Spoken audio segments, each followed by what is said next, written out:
বুক ধরফর করা কিংবা প্যালপিটেশন, এই কমপ্লেনটা নিয়ে আমাদের কাছে যারা আসছেন তাদের ক্ষেত্রে আমরা বলি যে দেখুন, এর কিন্তু অনেকগুলো কারণ আছে। যে কারণগুলো অবশ্যই খুঁজে বার করতে হবে যে কোনো হার্ট জনিত সমস্যা হচ্ছে কিনা, তার রিদম রিলেটেড কোনো সমস্যা হচ্ছে কিনা। যেটা আমরা বলি যে ট্যাকিকার্ডিয়াস যে কজগুলো, সেগুলো কিন্তু আমাদের রুল আউট করতে হবে। সেটা কোনো অ্যারিথমিয়া হতে পারে, সেটা atrial fibrillation, atrial Flutter, ventricular tachycardia, যা খুশি হতে পারে।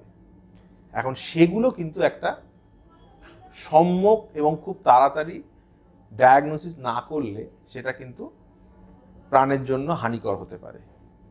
2 নম্বর হচ্ছে, কিছু কিছু রোগ আছে যেখানে আপনি এক্সারশনাল প্যালপিটেশনে হাঁটতে গেলে আপনার বুক ধরফর করছে, সেক্ষেত্রেও কিন্তু একটা কার্ডিওপালমোনারি সমস্যা থাকতে পারে। আপনার হয়তো কোনো লাংসের সমস্যা আছে, যেটা কম্পেনসেট করতে গিয়ে হার্ট অনেক বেশি জোরে পালসেট করছে, সেটাও কারণ হতে পারে। তো সেটাকেও রুল আউট করতে হবে।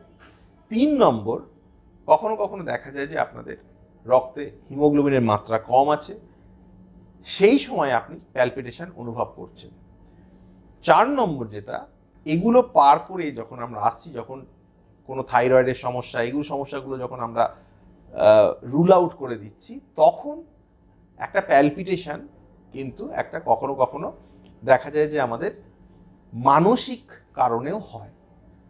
সাইকিয়াট্রিক কজ, সেটাকে কিন্তু প্রপার সাইকিয়াট্রিক এভ্যালুয়েশন করতে হবে।